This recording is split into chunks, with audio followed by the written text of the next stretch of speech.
Hello students, आज हम solution chapter में नेक्स्ट टॉपिक पढ़ते हैं सम डेफिनेशंस।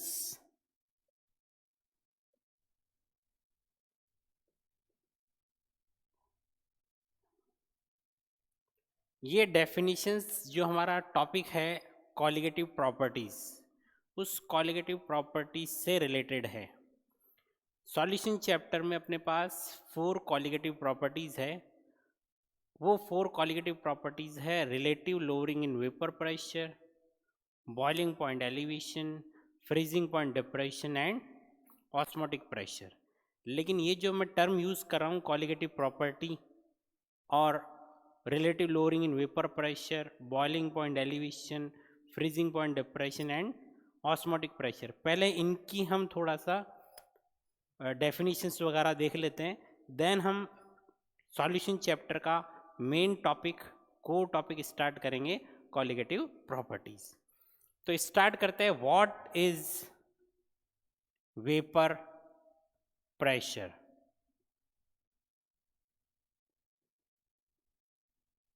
वेपर प्रेशर क्या है?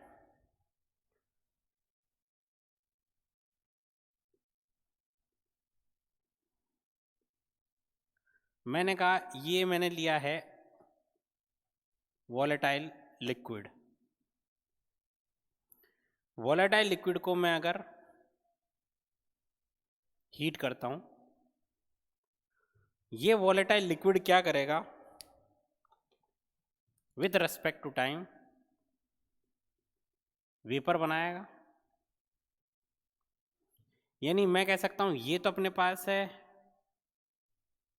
लिक्विड स्टेट या लिक्विड फेज, और ये अपने पास है वेपर स्टेट या vapour phase. Clear? Eight any temperature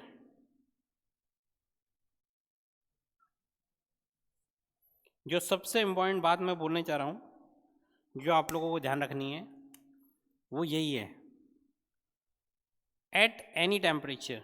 at any temperature means तुम इसको हीट नहीं करो तब भी मैं बात कर रहा हूं। मैंने वॉलेटाइल लिक्विड को हीट नहीं किया है तब भी मैं बात कर रहा हूं कि क्या वेपर फेज इस लिक्विड फेज के ऊपर प्रेजेंट होगी इस वॉलेटाइल लिक्विड की? आंसर है हाँ, होगी। बिकॉज एट एनी टेम्परेचर क्या होता है, जो सरफेस पार्टिकल्स होंगे इस लिक्विड के, सरफेस पार्टिकल्स, वो सरफेस पार्टिकल एनवायरमेंट की एनर्जी, एनवायरमेंटल एनर्जी को एब्जॉर्ब करेंगे और क्या बना लेंगे? वेपर। कहां पर? Eight any temperature. क्लियर है? हीट करना कोई कंपलसरी कंडीशन नहीं है। रूम टेम्परेचर भी ले सकते हैं, 0 डिग्री सेंटीग्रेड टेम्परेचर भी ले सकते हैं। और तो बात करें अपन कि किसी भी टेम्परेचर पे, चाहे वो बॉइलिंग हो, चाहे फ्रीजिंग हो, चाहे गिवन कंडीशन जो भी टेम्परेचर की है, हर एक टेम्परेचर पे वॉलेटाइल लिक्विड के सरफेस के ठीक ऊपर वेपर फेज प्रेजेंट होगी उस लिक्विड की। और ये जो वेपर बनी है, ये जो गैस है, ये गैस या ये वेपर फेज इस गिवन टेम्परेचर पे, इस गिवन टेम्परेचर पे इस लिक्विड की सरफेस पे क्या करेगी? प्रेशर अप्लाई करेगी। क्या करेगी? प्रेशर अप्लाई करेगी। वेपर फेज और vapour state of this volatile liquid over the surface of liquid apply a pressure which is known as vapour pressure. ये मैंने वोलेटाइल लिक्विड ले लिया वाटर। क्या ले लिया? वाटर। क्वेश्चन है वाटर का वेपर प्रेशर किस टेम्परेचर पे कैलकुलेट करते हैं? क्वेश्चन है 0 डिग्री सेंटीग्रेड पे, 28 डिग्री सेंटीग्रेड पे, 90 डिग्री सेंटीग्रेड पे, 100 डिग्री सेंटीग्रेड पे कहाँ पर वाटर का वेपर प्रेशर कैलकुलेट कर सकते हैं या करते हैं? At what temperature the vapour pressure of water is calculated और वी कैन कैलकुलेट? तो आंसर है एट ऑल टेम्परेचर्स। कोई भी टेम्परेचर ले लो, उस टेम्परेचर पे अगर वो वोलेटाइल लिक्विड एनवायरनमेंट से एनर्जी एब्जॉर्ब करके जो सरफेस पार्टिकल है वो वेपर फेज या वेपर स्टेट में चले जाते हैं, तो ये जो वेपर है, ये जो इस वोलेटाइल लिक्विड की सरफेस पे जो प्रेशर अप्लाई करेगी that is known as vapour pressure. इसीलिए मैंने लिख दिया एट एनी टेम्परेचर।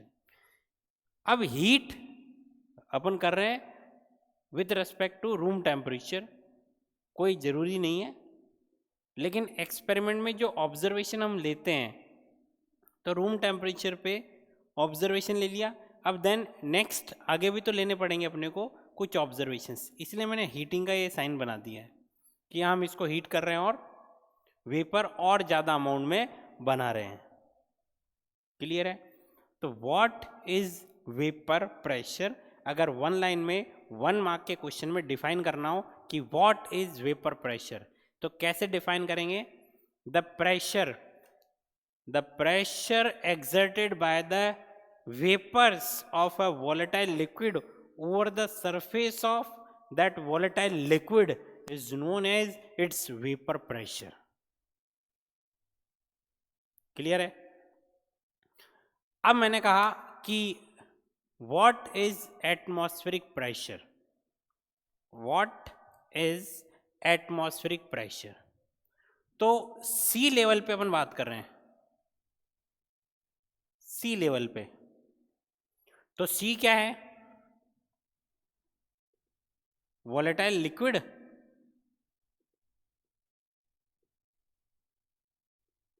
का सोर्स वाटर ही तो है। सी का मतलब क्या है? वाटर। लिक्विड फेज हो गई, वोलेटाइल लिक्विड हो गया। इस सी लेवल पे यहां इस वाटर के ठीक ऊपर क्या वाटर वेपर नहीं होगी? आंसर होगी। ये क्या है? Water vapour. क्लियर है? ये वाटर वेपर या जो अपने पास एटमॉस्फेयर है, ये क्या है अपने पास? एटमॉस्फेयर। ये पूरा एटमॉस्फेयर। इस एटमॉस्फेयर में जो गैस फेज है, ये जो एटमॉस्फेयर है ये गैस फेज ही है।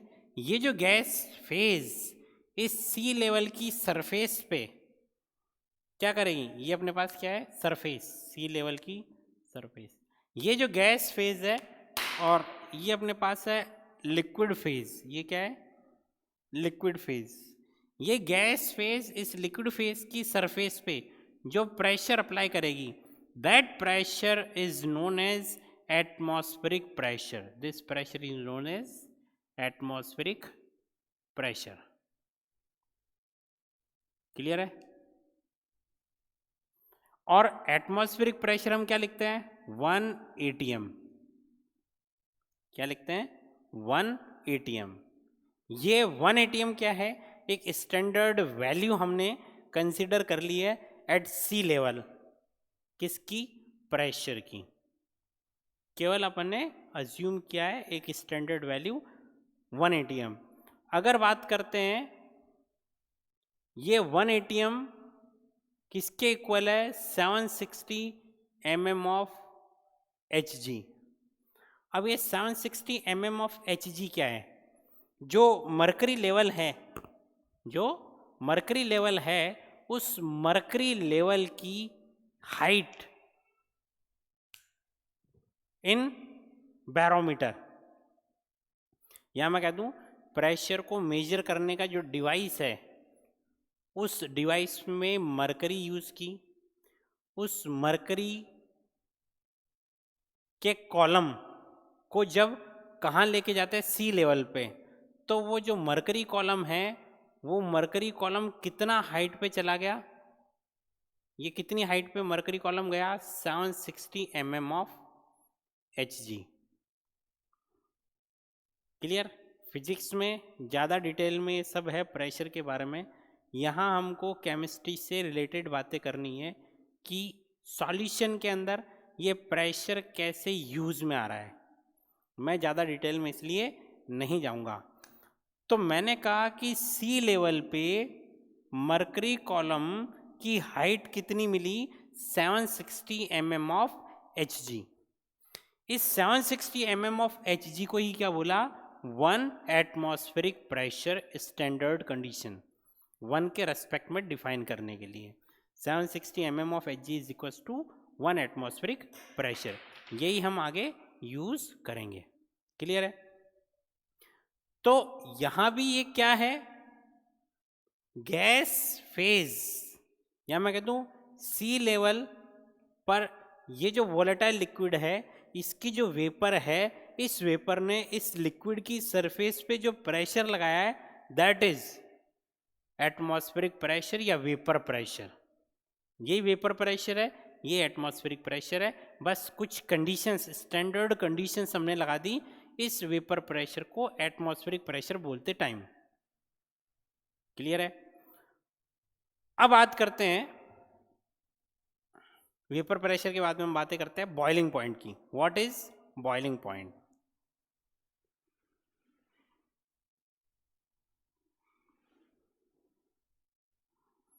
What is boiling point. मैंने कहा कि कोई लिक्विड स्टेट में क्यों है, अगर कोई लिक्विड स्टेट में रह रहा है तो उसका रीज़न क्या है। तो उसके दो रीज़न है, किसी लिक्विड के लिक्विड स्टेट में रहने के दो रीज़न। पहला अगर बात करें atmospheric pressure, and then second अगर बात करते हैं attraction between the particles, constituent particles. ये दो रीज़न है किसी भी लिक्विड के लिक्विड फेज में रहने के। अगर मैं बात करता हूं एटमॉस्फेरिक प्रेशर वाटर के ऊपर से रिमूव कर दें, what happen if we remove atmospheric pressure from the water. ये जो एटमॉस्फेरिक प्रेशर है ये वाटर के ऊपर से हटा लो या इसको ज़ीरो कर दो, तो क्वेश्चन है क्या वाटर लिक्विड स्टेट में या H2O लिक्विड स्टेट में एग्जिस्ट करेगा। आंसर है नहीं करेगा। पानी के फॉर्म में नहीं मिलेगा। क्यों नहीं मिलेगा, क्योंकि ये प्रेशर और वाटर मॉलिक्यूल्स के बीच में जो अट्रैक्शन है ये दोनों कंबाइंडली रेस्पॉन्सिबल है वाटर मॉलिक्यूल्स को आपस में बांधे रखने के लिए। क्लियर है। ये एटमॉस्फेरिक प्रेशर क्या करेगा, इन वाटर मॉलिक्यूल्स को ऊपर आने से रोकेगा और ये अट्रैक्शन इनको आपस में क्या करेगा, बांधेगा। तो ये दोनों का कंबाइंड इफेक्ट है कि वाटर या मैं कहता हूँ H2O molecules exist as liquid on earth. If we remove atmospheric pressure तो ये H2O ये बिखर जाएगा, ये सरफेस पे लिक्विड के फॉर्म में नहीं रहेगा, ये हवा में तैरता हुआ नजर आएगा।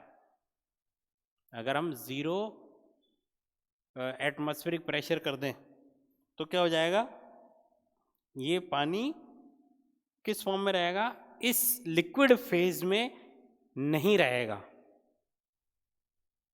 क्लियर है। अब मैंने कहा कि वाटर को अगर धीरे धीरे हीट करते हैं तो क्या होगा, if we increase the temperature of water, if we increase temperature of water, ये मैं वाटर को हीट करता जा रहा हूं।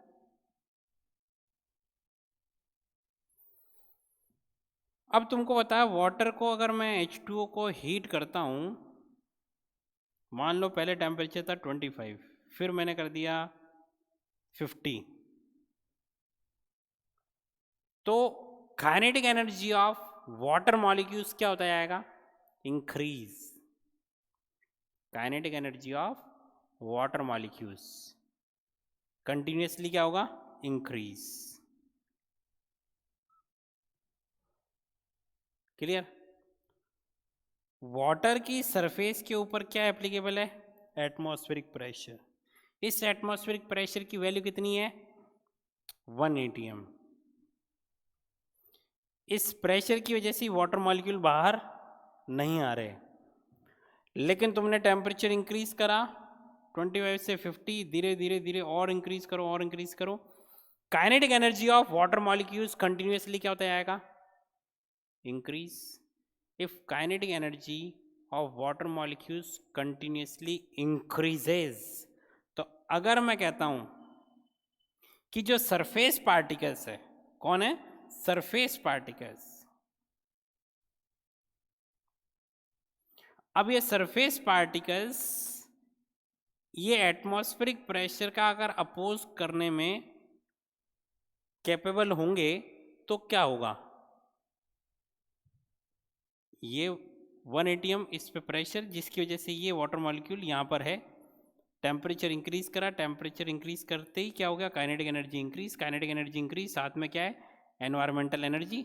एनवायरमेंटल एनर्जी, कुछ मॉलिक्यूल्स ये भी एब्जॉर्ब करेंगे, केवल कौन से? सरफेस वाले। अगर इन पार्टिकल्स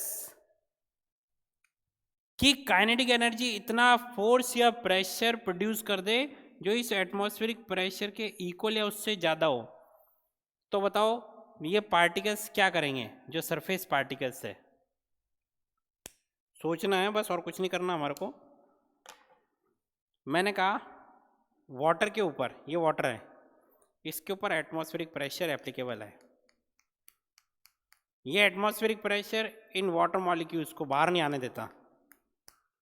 क्लियर है? कौन? एटमॉस्फेरिक प्रेशर क्या नहीं करने दे रहा? इस वाटर मॉलिक्यूल को बाहर नहीं आने दे रहा। इस एटमॉस्फेरिक प्रेशर की वैल्यू कांस्टेंट है 1 atm। ये एटमॉस्फेरिक प्रेशर इससे ज़्यादा नहीं हो सकता, ये इससे ज़्यादा फोर्स नहीं लगा सकता। लेकिन मैंने क्या करा? टेम्परेचर इंक्रीज करा, वाटर मॉलिक्यूल्स का टेम्परेचर इंक्रीज करा, इंक्रीज करा, इंक्रीज करा, क्या होगा? इनकी काइनेटिक एनर्जी धीरे धीरे धीरे धीरे धीरे इंक्रीज। अगर ये काइनेटिक एनर्जी इतना फोर्स प्रोड्यूस कर दे कि ये एटमॉस्फेरिक प्रेशर का अपोज कर ले, तो क्या होगा? ये मॉलिक्यूल क्या करेगा? इसका अपोज करके इस सरफेस को छोड़कर बाहर चला जाएगा। तो धीरे धीरे ऐसे मॉलिक्यूल्स का नंबर क्या होने लगता है? इंक्रीज, जो क्या कर रहे हैं? एटमॉस्फेरिक प्रेशर का अपोज कर रहे हैं और क्या कर रहे हैं? सरफेस को छोड़कर बाहर जा रहे हैं। इसीलिए टेम्परेचर इंक्रीज करने के साथ साथ साथ साथ क्या होता जाता है? वेपर की अमाउंट इंक्रीज होती जाती है। क्लियर है? अब मैं बात करता हूं, अगर मैंने टेम्परेचर कितना कर दिया? 100 डिग्री सेंटीग्रेड। टेम्परेचर कितना करा? 100 डिग्री सेंटीग्रेड। अब क्या होगा? अब इस वाटर के अंदर हर एक मॉलिक्यूल के पास में इतनी एनर्जी है कि वो क्या कर सकती है? इस एटमॉस्फेरिक प्रेशर का अपोज कर सकती है। Each and every molecule has force, clear, to oppose this atmospheric pressure. तो हर एक मॉलिक्यूल की टेंडेंसी क्या होगी?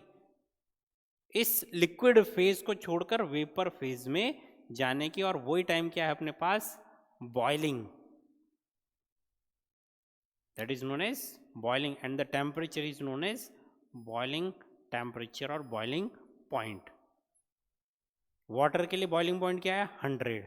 तो मैं बॉइलिंग पॉइंट को कैसे डिफाइन करूंगा? The temperature where liquid start to boil, ये तो जनरल डेफिनेशन है। और अगर मैं कहूं the temperature where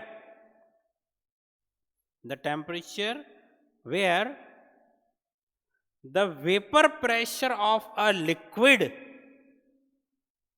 the vapor pressure, ये जो लिक्विड लिया था, ये जो लिक्विड है नीचे, इसका अगर वेपर प्रेशर, इसका वेपर प्रेशर किसके इक्वल हो गया?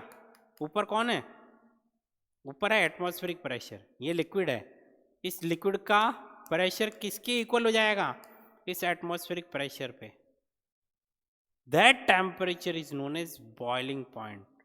The temperature where the vapor pressure of a liquid is equals to atmospheric pressure. ये दोनों क्या हो गए? अब इक्वल हो गए, इसलिए each and every particle can form vapor from the liquid.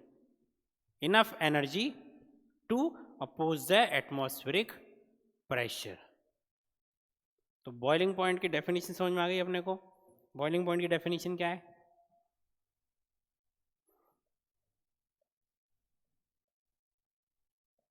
Boiling point की डेफिनेशन क्या होगी अपने पास? The temperature where vapour pressure of a liquid is equals to atmospheric pressure. पहला टॉपिक अपना था vapour pressure. What is vapour pressure? The pressure of a volatile liquid which is defined as the pressure applied by the vapor phase of that volatile liquid over the liquid phase of that volatile liquid. volatile liquid की surface पे उसी volatile liquid की gas phase या vapour phase जितना pressure लगाएगी, that is known as vapour pressure.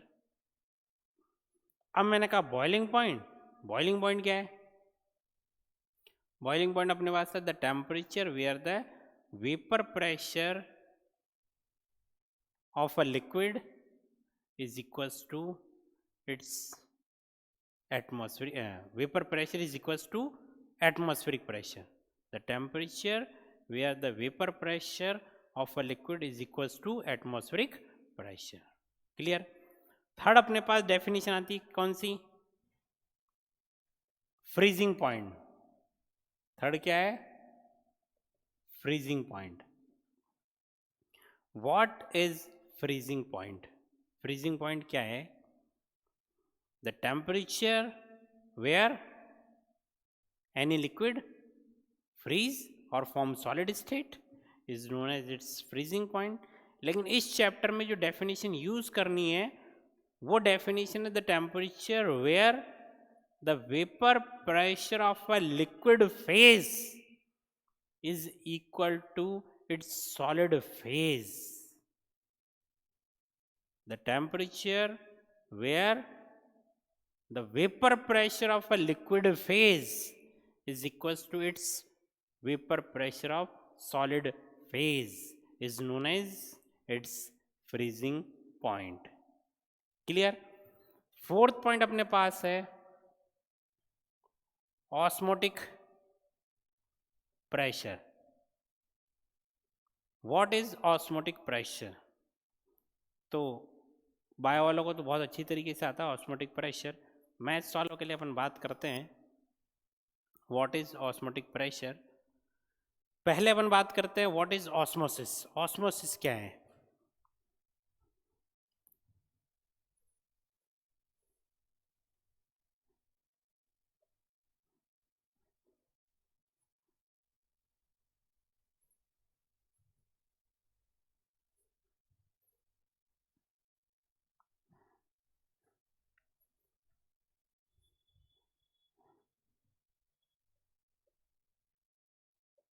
What is osmosis? तो एक छोटा सा एक्सपेरिमेंट कह लो जिससे अपन ऑस्मोसिस को समझेंगे। ये अपने पास है semi permeable membrane, SPM, semi permeable membrane. यहां अपन ने ले लिया क्या?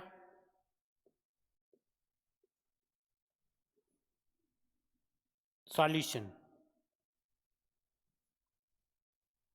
यहाँ पे क्या है सॉल्यूशन, और यहाँ अपन ले लेते हैं क्या प्योर सॉल्वेंट। क्या लिया प्योर सॉल्वेंट। घर का एग्जाम्पल अगर बात करते हैं तो किशमिश अगर अपन ले लें और किशमिश को पानी में डाल दें तो किशमिश की जो बाहर की लेयर है वो act as a semi permeable membrane, और किशमिश को अगर पानी में डाला तो पानी क्या हो गया प्योर सॉल्वेंट, और किशमिश के अंदर का जो सॉल्यूशन है, किशमिश के अंदर का जो सॉल्यूशन है वो अपना सॉल्यूशन हो गया। ये जो किशमिश के अंदर का पार्ट है जो भी कुछ सेमी सॉलिड फॉर्म में प्रेजेंट है दैट इज सॉल्यूशन। क्लियर। अब अपन बात करते हैं with respect to time what happened with किशमिश। किशमिश के साथ क्या होगा बताओ, वो जो किशमिश श्रिंक फॉर्म में वो कैसे जाएगी, फूल जाएगी। वो किशमिश क्यों फूली, कारण था कि जो किशमिश के बाहर पानी है प्योर सॉल्वेंट है, वो उसकी सेमी परमिएबल मेम्ब्रेन के थ्रू कहाँ एंटर कर रहा है, उस सॉल्यूशन में एंटर कर रहा है। क्लियर है।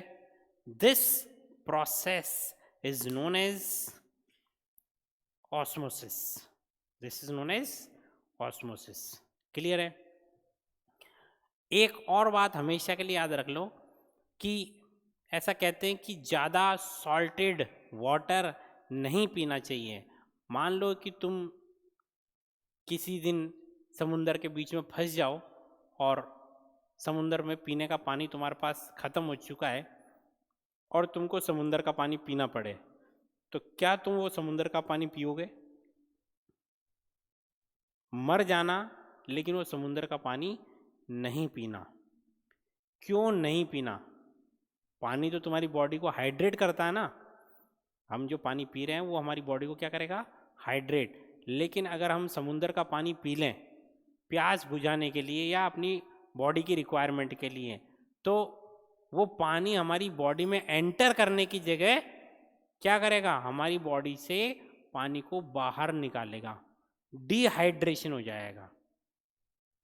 तो अगर समुंदर में फंस गए तो समुंदर का पानी नहीं पीना, बिना पानी पिए ज़्यादा दिन तक जिंदा रहेंगे बजाय पानी पीने के। अगर हमने वो समुंदर का पानी पी लिया तो हम जल्दी मरेंगे ड्यू टू डिहाइड्रेशन। क्यों? जैसे हमने समुंदर का पानी पिया, वो समुंदर का पानी क्या है, more concentrated, that is more concentrated. हमारी बॉडी में जो पानी है या जो सेल्स अपन कहते हैं सेल्स, उनमें जो सॉल्यूशन है वो कैसा है, डाइल्यूट, लेस कंसंट्रेटेड।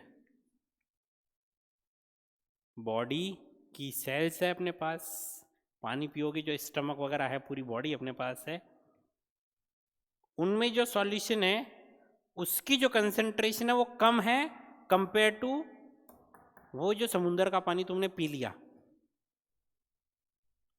अगर मैंने समुंदर का पानी पी लिया, अब जो सेल वॉल है या सेल मेम्ब्रेन अपने पास है अपने बॉडी के अंदर, लिविंग सेल्स जो भी है, act as semi permeable membrane. अब बताओ क्या फिनोमिना होगा अगर मैं समुंदर का पानी पी लूं, वो समुंदर का पानी स्टमक में गया, स्टमक की वॉल सेमी परमिएबल मेम्ब्रेन है। अब बताओ मेरी बॉडी में क्या होगा? समुंदर का पानी एक्ट एज मोर कंसंट्रेटेड सॉल्यूशन, वाइल जो मेरे बॉडी में सेल्स है, लिविंग सेल्स, उनका जो सेल्स के अंदर जो सॉल्यूशन है वो डाइल्यूट सॉल्यूशन है। अगर ये डाइल्यूट सॉल्यूशन जो लेस कंसंट्रेटेड है इस समुंदर के पानी जो मोर कंसंट्रेटेड है उसके कंपेयर में, तो वाटर का मूवमेंट किधर से किधर होगा? Water move from living cells से बाहर पानी किधर मूव करेगा? इस स्टमक में समुद्र के पानी की तरफ मूव करेगा। मूवमेंट कैसी होगी? इधर ही होगी। This process is known as osmosis. यानी तुम्हारी बॉडी की सेल्स में पहले जितना पानी था वो पानी और कम हो जाएगा। Water decreases in your cells, तो सेल्स डिहाइड्रेट हो जाएगी, यानी मरने के चांसेस बढ़ जाएंगे। तो जहाँ तक पॉसिबल हो वो समुद्र का पानी नहीं पीना चाहिए, बिकॉज ये ऑस्मोसिस का प्रोसेस है। Solvent always move from, solvent मैं वर्ड यूज कर रहा हूं, solvent always move from pure solvent to solution, या मैं कहता हूं less concentrated solution to more concentrated solution, या मैं कह दूं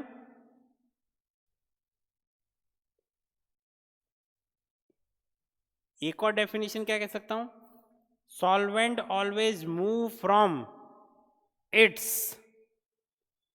higher concentration to lower concentration. ये कंसंट्रेशन किसकी है? सॉल्वेंट की। सॉल्वेंट की हायर कंसंट्रेशन से सॉल्वेंट की लोअर कंसंट्रेशन। सॉल्वेंट मॉलिक्यूल्स इधर ज़्यादा है। कहाँ पर सॉल्वेंट मॉलिक्यूल्स ज़्यादा है? प्योर सॉल्वेंट में सॉल्वेंट मॉलिक्यूल्स ज़्यादा है, सॉल्यूशन में सॉल्वेंट मॉलिक्यूल्स कंपैरेटिव कम है। तो सॉल्वेंट मॉलिक्यूल्स की मूवमेंट हमेशा कहाँ से कहाँ होती है? उसके हायर कंसंट्रेशन से लोअर कंसंट्रेशन की तरफ। यहाँ मैं कहता हूँ लेस कंसंट्रेटेड सॉल्यूशन। टर्म हमेशा ध्यान रखना कि हम क्या डिफाइन कर रहे हैं, क्या बोलने जा रहे हैं। यहाँ मैं बात कर रहा हूँ सॉल्यूशन, सॉल्यूशन, सॉल्यूशन। यहाँ मैं बात कर रहा हूँ सॉल्वेंट, सॉल्वेंट, सॉल्वेंट। बोलो बात समझ में आ रही है? कंफ्यूज नहीं होना अपने को, हमेशा प्रॉपर डेफिनेशन लर्न करनी है। क्लियर है? तो ये अपने पास है ऑस्मोसिस। ये मैथ्स वालों के लिए ज़्यादा डिफाइन कर रहा हूँ क्योंकि उनके थोड़ा कम समझ में आता है व्हाट इज़ ऑस्मोसिस। बायो वालों के लिए तो कंप्लीट इसका चैप्टर अपने पास अवेलेबल है। ये अपने पास ऑस्मोसिस प्रोसेस खत्म। यहाँ हमेशा क्या रख देना, यहाँ बीच में कौन है? Through semi permeable membrane. ठीक है, अब मैं बात करता हूँ what is osmotic pressure. Osmotic pressure ये तो अपने को स्टडी करना है। What is osmotic pressure? Osmotic pressure क्या है? ऑस्मोसिस हो रहा है। ऑस्मोसिस में क्या हो रहा है? सॉल्वेंट मॉलिक्यूल्स प्योर सॉल्वेंट से सॉल्यूशन की तरफ मूव कर रहे हैं। अगर मैं सॉल्यूशन के ऊपर एक पिस्टन लगा दूं, ये पिस्टन लगा दिया मैंने, और ये पिस्टन इतना प्रेशर प्रोड्यूस कर रहा है जिसकी वजह से ये सॉल्वेंट मॉलिक्यूल्स यहाँ से यहाँ मूव नहीं कर रहे। The movement of solvent molecules stop due to applying the pressure over the solution during the osmosis is known as osmotic pressure. What is osmotic pressure? मैंने कहा ऑस्मोसिस हो रहा था। ड्यूरिंग द ऑस्मोसिस अगर मैं क्या करता हूँ, सॉल्यूशन के ऊपर एक प्रेशर एक्सर्ट करता हूँ, the pressure exerted over the solution, the pressure exerted over the solution due to osmosis stops or the movement of solvent molecules from pure solvent to solution stop। ये इतना pressure है जो इस solvent molecules की movement को decrease, solvent molecules की movement को बंद कर देगा, स्टॉप कर देगा। ये सॉल्वेंट मॉलिक्यूल्स अब इधर से इधर नहीं जा रहे। That value of pressure is known as osmotic pressure. Clear है? अब मैंने कहा अगर ये प्रेशर में इंक्रीज करता जाऊं, अभी तक मैंने प्रेशर इतना ही लगाया जो क्या कर सके, सॉल्वेंट मॉलिक्यूल्स की मूवमेंट को बंद कर सके। अगर मैं ये प्रेशर इंक्रीज कर दूं, सॉल्यूशन के ऊपर लगाया गया प्रेशर में इंक्रीज कर देता हूं, तो क्या होगा? अब सॉल्वेंट मॉलिक्यूल्स सॉल्यूशन से प्योर सॉल्वेंट की तरफ भी मूव कर सकते हैं। ये इधर से इधर मूव चालू कर देंगे। If the pressure is more than osmotic pressure, then solvent molecules move from solution to pure solvent. ये प्रेशर ज्यादा हो गया ऑस्मोटिक प्रेशर से, तो क्या होगा? सॉल्वेंट मॉलिक्यूल सॉल्यूशन से सॉल्वेंट की तरफ मूव करेंगे through SPM. This is known as reverse osmosis. This is known as reverse osmosis. Salty water या सी वाटर को पीने लायक बनाने के लिए इस रिवर्स ऑस्मोसिस आरओ मेथड का यूज करते हैं। Reverse osmosis method is used for the desalination of sea water. समुद्र के पानी में से अगर अपने को सॉल्ट्स रिमूव करने और केवल वाटर चाहिए, तो ये मेथड रिवर्स ऑस्मोसिस वहाँ यूज़ करते हैं। तो आज हमने पढ़ी 4 टर्म्स।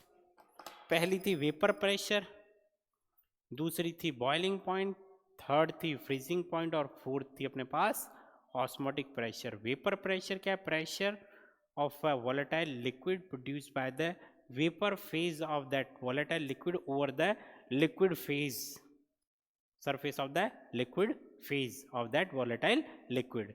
जो वेपर बनेगी volatile liquid की, वो उसी volatile liquid की surface पे जो प्रेशर अप्लाई करेगी, that is known as vapor pressure। Boiling point क्या है? वो टेम्परेचर जहाँ पर लिक्विड का वेपर प्रेशर एटमॉस्फेरिक प्रेशर के इक्वल हो जाएगा।